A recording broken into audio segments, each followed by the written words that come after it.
सौदास नाम के राजा हुए, खट्वांग, दीर्घबाहु, ये सब राजा हुए हैं भगवान के पूर्व। खट्वांग दीर्घबाहुश्च रघुस्तस्मात् पृथुस्रवा अजस्ततो महाराज तस्मात् दशरथो भवत। दशरथ जी की इतनी अवस्था हुई, इन्हें पुत्र प्राप्ति नहीं हुई। एक दिन शीशा के सामने खड़े थे, एक सफेद बाल देखा, घबरा गए, बढ़ोती आ गई। लेकिन भगवत कृपा, भगवान राम का अवतार हुआ है दशरथ के यहाँ। आज कृष्ण जन्म भी होना है। देखिए कैसा योग है, राम कृष्ण कोई भेद नहीं है। पहले राम आ रहे हैं, फिर कृष्ण आ रहे हैं, वामन भगवान आ गए, आज सब देवता आ रहे हैं यहाँ। बोलो राघवेंद्र सरकार की। भगवान राम का जन्म नवमी तिथि में हुआ है। नवमी तिथि मधु मास पुनीता शुक्ल पक्ष अभिजित हरिप्रीता। भगवान राम नवमी में आए। अष्टमी में आ सकते थे, क्योंकि भगवान कृष्ण अष्टमी में आए। नवमी को ना आते, दशमी में आ सकते थे, क्यों नहीं दशमी में आए? नवमी में भगवान क्यों आए, विचार करें। आप नव का पाढ़ा पढ़िए और उसका जोड़ योग करते जाइए। जितनी संख्या आती है, 9 एकम 9, 9 दूनी 18, 8 एक 9, 9 3 27, 7 2 9, 9 चौको 36, 6 3 9, 9 5 45, 5 4 9। जब भी आप योग करेंगे तो 9 ही बचेगा शेष। 9 पूर्ण अंक माना गया है। इसलिए परात्पर परब्रह्म परमात्मा श्री राम का इस धराधाम पर अवतार मर्यादा की स्थापना के लिए नवमी तिथि में हुआ। भगवान राम आए, क्यों? जब धराधाम पर अन्याय बढ़ जाता है तो अन्याय को मिटाने के लिए परमात्मा को आना ही पड़ता है। भगवान राम आए, उस समय धर्म का बड़ा लोप हो रहा था, मर्यादा की हानि हो रही थी। मर्त्यावतारस्तु हि मर्त शिक्षणम। भगवान राम मर्यादा पुरुषोत्तम है। वो मर्यादा की स्थापना के लिए धरती पर आए। विप्रधेनु सुर संत हित लीन मनुज अवतार और निज इच्छा निर्मित तनु माया गुण गोपार। भगवान राम आए, जगत के कल्याण के लिए। मैया कौशल्या ने बड़ी देवी देवताओं का पूजन किया कि भगवान राम राजा हो जाएं। लेकिन कहां राम राजा हो पाए? वो तो आए थे संसार के कल्याण के लिए। जब प्रादुर्भाव हुआ भगवान का, उस समय स्थिति ये थी कि बाढ़े खल बहु चोर जुआरा और जेलम पट पर धन पर दारा। मां नहीं मात पिता नहीं देवा साधुन सन करवा वही सेवा। जिनके यह आचरण भवानी सो जानहु निशिचर सम प्राणी। भगवान महादेव मैया पार्वती से कहते हैं, हे पार्वती ऐसे जन निश्चय के समान हैं। तो भगवान राम आए, राम का अवतार हुआ। यज्ञादिक कर्म का लोप हो रहा था। मुनि विश्वामित्र के मन में चिंता हुई। समाज की जब स्थितियां बिगड़ती हैं तो संत ही चिंतन करता है कि कैसा ये समय आ गया, कैसे जन जन का कल्याण हो।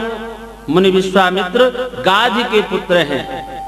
गाधी तने मन चिंता व्यापी हरि बिन मरहि न निशिचर पापी। गाधि तने मुनि विश्वामित्र बड़े वैज्ञानिक थे। देखो उनका विज्ञान। इन्होंने सोचा कि अवधपुर चलेंगे, भगवान का अवतार हो गया है, भगवान आ गए हैं, यज्ञ की रक्षा उनसे होगी, तो मैं चलूंगा। राम लक्ष्मण भरत शत्रुघ्न 4 भाई हैं भगवान। मुनि विश्वामित्र ने राम और लक्ष्मण को मांगा, भरत और शत्रुघ्न को नहीं मांगा, भरत और राम को नहीं मांगा, भरत और लक्ष्मण को नहीं मांगा, राम और लक्ष्मण को क्यों मांगा? मुनि विश्वामित्र ने सोचा, देखिए विज्ञान, इनका मनोविज्ञान। भगवान राम है स्वभाव से शीतल शांत, और लखन लाल जी स्वभाव से है थोड़ा गर्म उग्र उष्ण गर्म है। जनक जी ने थोड़ा सा बात बोला। वहां जनक जी ने कहा कि अब कोई वीर नहीं है, पृथ्वी वीरों से खाली है। लक्ष्मण जी तुरंत भिड़ गए। माने देखें, विश्वामित्र जी ने ये सोचा कि हमें दोनों की आवश्यकता पड़ेगी। ये तार है, इसमें एक ठंडा एक तार है, एक गर्म है। ठंडे ठंडे मिला दे तो ये नहीं काम बनेगा, गरम गरम भी नहीं चलेगा, एक ठंडा एक गरम। मुनि विश्वामित्र ने सोचा कि जहां हमें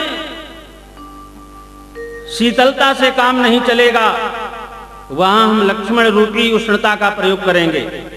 और कहीं अगर उष्णता ज्यादा बढ़ने लगी तो उस गर्मी को शांत करने के लिए हमें राम रूपी शीतलता ठंडे तार का प्रयोग करना पड़ेगा।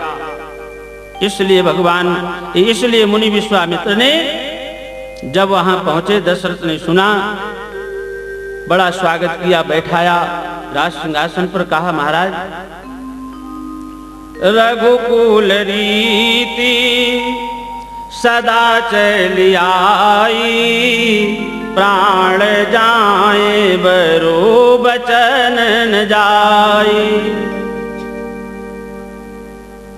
जो आप कहें, मांगहु भूमि धेनु धन कोसा, सर्वस आज देहु सहरोसा। जो आप कहिए, जो हुक्म हो, जो आज्ञा हो। मुनि विश्वामित्र कोई संपत्ति मांगने नहीं गए। उन्होंने कहा कि मुझे राम और लक्ष्मण से नीचे कुछ नहीं चाहिए, मुझे राम और लक्ष्मण को दे दे। अनुज समेत देहु रघुनाथा, निशिचर बध मैं हो बसना था। राम और लक्ष्मण को दो। दशरथ जी ने सुना, मोरे राम लखन दुई आँखी, मोरे राम लखन दुई आँखी। मेरे नेत्रों को आप छीन रहे हैं, यही तो प्रकाश है, मैं कैसे देखूंगा। विश्वामित्र जी ने सोचा कि दशरथ जी ऐसे मानने वाले नहीं हैं। वशिष्ठ जी भी बैठे थे। इशारा हुआ, तब वशिष्ठ बहुविधि समझावा। कहां आप संदेह में भ्रमण कर रहे हैं? मुनि विश्वामित्र जगत के कल्याण के लिए आए हैं। आप मोह का त्याग करके राजन इनकी सेवा में तत्पर कर दें, तब जाकर के दशरथ जी माने। भगवान राम लक्ष्मण आए, चरणों में प्रणाम किया। दशरथ जी ने कहा, प्रणाम करो, आशीर्वाद लो, क्योंकि संत का दरस पातकों के पहाड़ों को भी ढहाने में समर्थ है। संत दरस जिमि पातक टरई। प्रणाम किया, आशीर्वाद मिला। मुनि विश्वामित्र ने भगवान राम से कहा राम लक्ष्मण तुम जाकर के अपनी माँ का भी आशीर्वाद ले लो, उनसे भी आज्ञा ले लो, क्योंकि पिता से 10 गुना पुत्र पर अधिकार माता का ज्यादा होता है। विश्वामित्र जी चाहते थे कि कौशल्या का भी आशीर्वाद मिले। कुशलम ददाती थी कौशल्या। भगवान राम ने चरणों में प्रणाम किया, माँ मुझे आज्ञा आशीर्वाद दो, मैं मुनि विश्वामित्र की सेवा में यज्ञ की रक्षार्थ जाना चाहता हूँ। पिता ने मुझे आज्ञा दे दी है, आपका आशीर्वाद चाहिए। माँ कौशल्या ने कहा राम तुम एक महान कार्य के लिए जा रहे हो, मैं तुम्हें कभी नहीं रोक सकती, मेरा तुम्हें पूर्ण आशीर्वाद है, लेकिन 2 बात ध्यान रखना। आज तुम मुझसे दूर जा रहे हो, पहली बार परदेश में जाओगे, जंगलों में जाओगे, तो 2 चीज का राम ध्यान रखना। भगवान राम ने कहा मां वो कौन सी 2 चीजें हैं? बोले न्याय के अनुसार, न्याय के अनुसार दंड देने में न देर करना, और शक्ति के अनुसार दान देना अधिकारी को, भूखे को भोजन और प्यासे को नीर देना, और गुरु को सम्मान और मान ब्रह्मचारी को, सर्वस्व देना, सबको सब कुछ देना, लेकिन 2 चीज न देना। भगवान ने कहा कौन कौन सी चीज? बोले राम शत्रु सर्वस्व देना। अगर युद्ध भूमि में लड़ते लड़ते तुम्हारे प्राण पखेरु उड़ जाएं, तुम्हें प्राण की बाजी धर्म की रक्षा के लिए अगर लगाना पड़े, तो हे राम तुम ये कभी न सोचना कि कौशल्या की गोदी सूनी हो जाएगी। कायरों की तरह वहां रणभूमि में पीठ नहीं दिखाना। भगवान राम ने कहा ठीक है, शत्रु को पीठ पर दीठ पर नारी को। राम शत्रु कैसा भी प्रबल हो, लड़ते लड़ते प्राणों का उत्सर्ग कर देना, लेकिन कभी मेरी गोदी में आकर के छिपना नहीं। एक बात। दूसरी, अगर तुम्हें जंगल में कोई काठ की स्त्री भी बनी दिखाई पड़ जाए, तो उसमें मां कौशल्या समझ करके प्रणाम करना। आशीर्वाद लेना। अभिवादनशीलस्य नित्यं वृद्धोपसेविना, चत्वारि तस्य वर्धन्ते आयु विद्या यशो बलम। अभिवादन करने से 4 चीज जीव को स्वतः प्राप्त हो जाता है, ऐसा शास्त्रों का मत है। भगवान राम चल दिए जंगल में मुनि की रक्षा करने के लिए। मैंने